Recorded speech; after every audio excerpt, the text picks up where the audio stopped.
everyone, I'm Audrey and this is It's Odd. Today we're going to be doing a full Thanksgiving dinner. Now you might think that's a little early, but here in Canada it is Thanksgiving weekend, so we're going to have some friends over. Our Thanksgiving dinner will be completely gluten-free and dairy-free, and it'll have AIP alternatives for most of the items, or at least the things that I like. So we'll be doing a very traditional meal, so turkey, traditional for North America, turkey, stuffing, potatoes, two ways, mashed potatoes for the non-AIP and a sweet potato dish for myself. We'll be doing pie and Brussels sprouts. It should be really tasty. We're really excited. So I'm just going to take you through the whole thing. I will make a separate video just for the pies because I know some people are super interested in that. You guys like your desserts, which is great. So I'll do that. I'll show you everything and let's just get to it.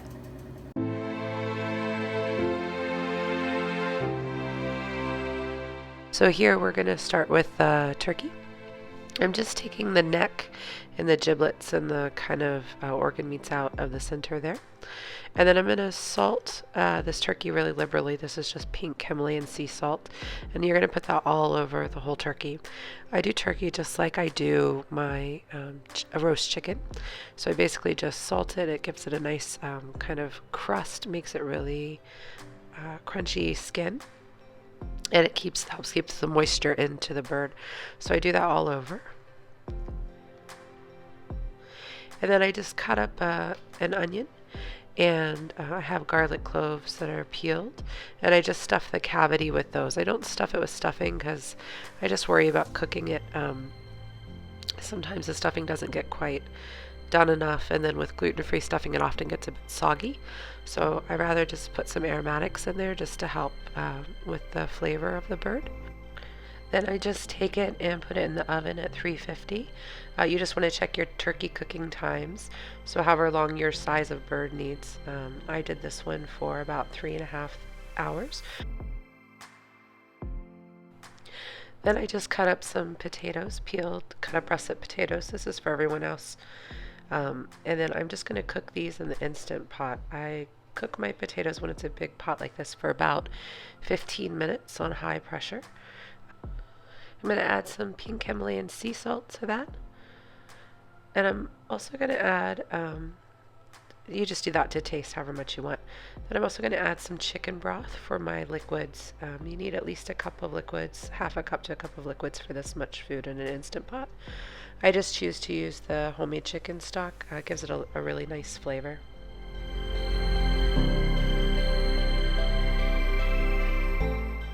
So here I just moved on to a scalloped sweet potato dish. Everyone really loved this, and it was kind of an experiment, so I was glad it turned out. I just used white Japanese sweet potatoes, sliced them in the food processor. I did 2 large, this made enough for 5 people with leftovers. After I sliced the potatoes in the food processor, I used the same slicer to slice up a red onion, and I did a whole red onion. And then I just mix the potatoes and the onions together, and then I make a sauce for this.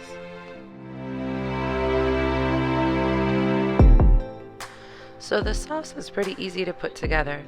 I used again that homemade chicken stock that I had made the day before, and I want to say I used probably about 1.5 cups of the chicken stock. Then to that, and I just put this all in a blender, made it nice and smooth, and I was going to do a roux where you kind of heat it like you would a gravy, but I was being lazy, and I thought I would just try it in the blender, and it actually worked really well, so I would do that again for sure. It may have been closer to 2 cups of liquid. You just kind of make as much as you need for your particular dish if you want to try this. After I put in the stock, then I did put in some salt, some pink Himalayan salt, and then some Herbemere. And then I put in a hefty amount of nutritional yeast. That's what gives it kind of the cheesy flavor. And I don't put any fake cheeses in mine, obviously, because I wanted to make this one AIP friendly as my potato dish. Then after I did the nutritional yeast, I want to say I did probably close to 1/4 to 1/2 cup of nutritional yeast. in that. And then I had a half a can of coconut milk, of the Aurora D coconut milk, and I just put the half can in that, of what was left of that in there. I had a little bit left over from making the pumpkin pies in the morning, so I added that in and I blended it all up, and it left me with this really nice creamy. Oh, can't forget the cassava flour. I did about a quarter cup of cassava flour as well, and that was to thicken it like you would with a gravy. So, and you could see it turned out really nice. I just poured that all over, and then I baked this at 350, and I baked it uncovered. I think you could do covered and then uncover it for the last 15 minutes, but I did it fully uncovered. It took about an hour to cook, and I just cooked it until it was bubbly and the potatoes were nice and fork tender.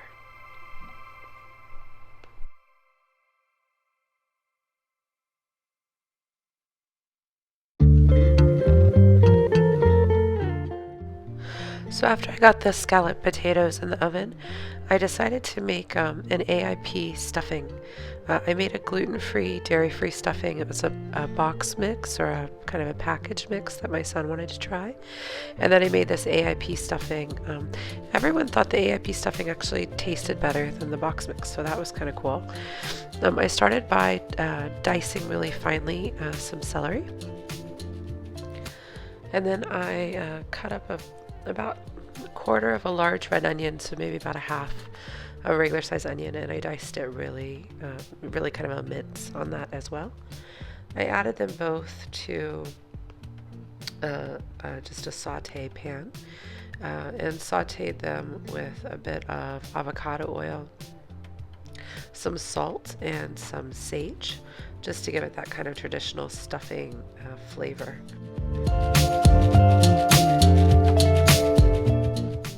So while I was cutting up the vegetables for the stuffing, I went ahead and toasted up a few pieces of Aip bread. You can get an Aip bread recipe from my loaf recipe on my station, or there's a couple of others out there, but this is from that. I just toasted it until it was really crunchy, and then I just cut it into cubes like you would for a normal stuffing, and I'm just going to set that in a baking dish. And then I'm going to add the sauteed onion, celery, sage mixture to that. And then you're just going to top that off with chicken stock. Again, I just used this batch of homemade chicken stock I made. And you're just going to do that to cover the bread cubes, because you just want them to kind of soak that up. And then we'll bake that. I'm going to set this aside for now, but I'll bake that at about 350, and I think I did that for about 20 to 30 minutes, just till it's kind of crispy on top, but the liquid is all kind of nice and soaked into the bread.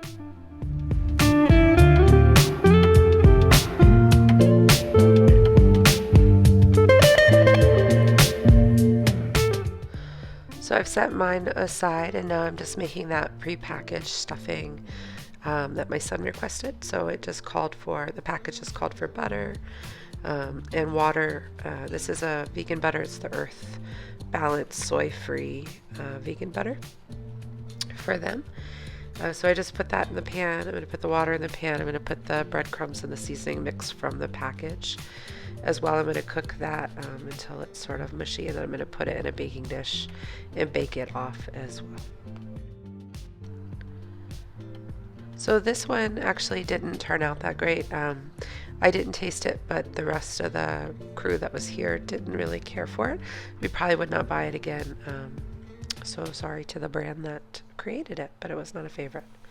Here I'm just finishing up the mashed potatoes, so they're done cooking. I've been keeping them on warm. I'm just going to add again the Earth Balance butter, a little bit of almond milk, and a little bit more chicken stock, and blend that with an immersion blender. The Instant Pot makes if you can do potatoes, the Instant Pot makes the most delicious mashed potatoes I've ever had. So if you have an Instant Pot and you're allowed potatoes, definitely do this method.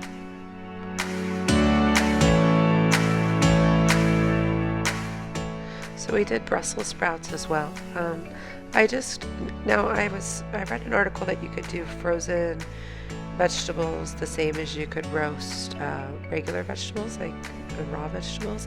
I would say that this method, it worked, but I'd still definitely prefer fresh vegetables if you're going to roast them. We just used some melted lard that we had rendered. We always keep a little bit in the fridge. A little bit of salt, and then these are de-thawed from frozen Brussels sprouts. I just mix it all together, and then I baked that for about 45 minutes in a 400-degree oven. They turned out okay, but they're a little bit mushy, and I prefer mine, I guess, more al dente or a little bit more crunchy, so I do like the fresh roasted rather than the frozen roasted, but they totally worked. And other people at the table liked them just fine. It was just me that didn't love the texture of them.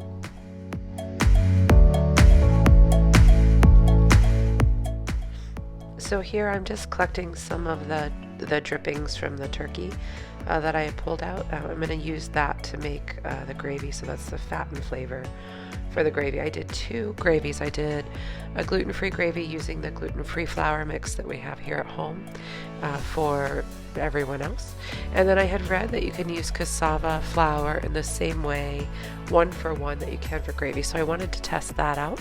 It turned out really well. So I did 2 rounds of gravy. I did the gluten-free, dairy-free one for everyone, and then I did an AIP gravy, which was really lovely for myself. So I'll show you both of them here. It's basically just for both of them the same process. You take the turkey drippings, you add whichever flour you're going to use, the cassava or the gluten-free flour.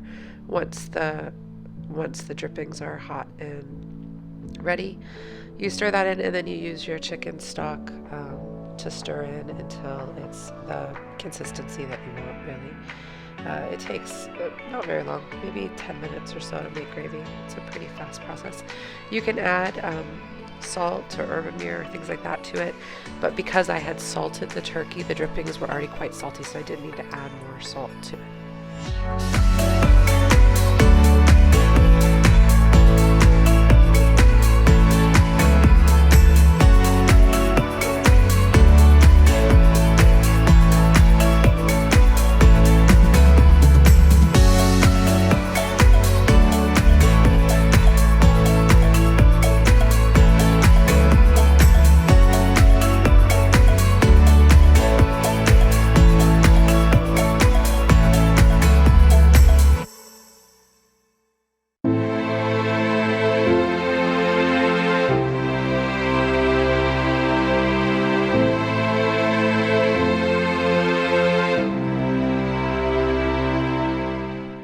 So here's our final product. We've got 2 stuffings. We have some Brussels sprouts with lard, the scalloped sweet potato dish, mashed potatoes and gravy, and then our lovely roasted turkey. We also have some 2 pumpkin pies, an AIP pumpkin pie and a gluten-free, dairy-free pumpkin pie, which I will put another video this week for you to have that, just so this video is not super duper long. So here's a picture. That's the gluten-free pumpkin pie, and that one is the cassava AIP pumpkin pie. This was a really great dinner and a super fun night, so I hope that it inspires you for your Thanksgiving.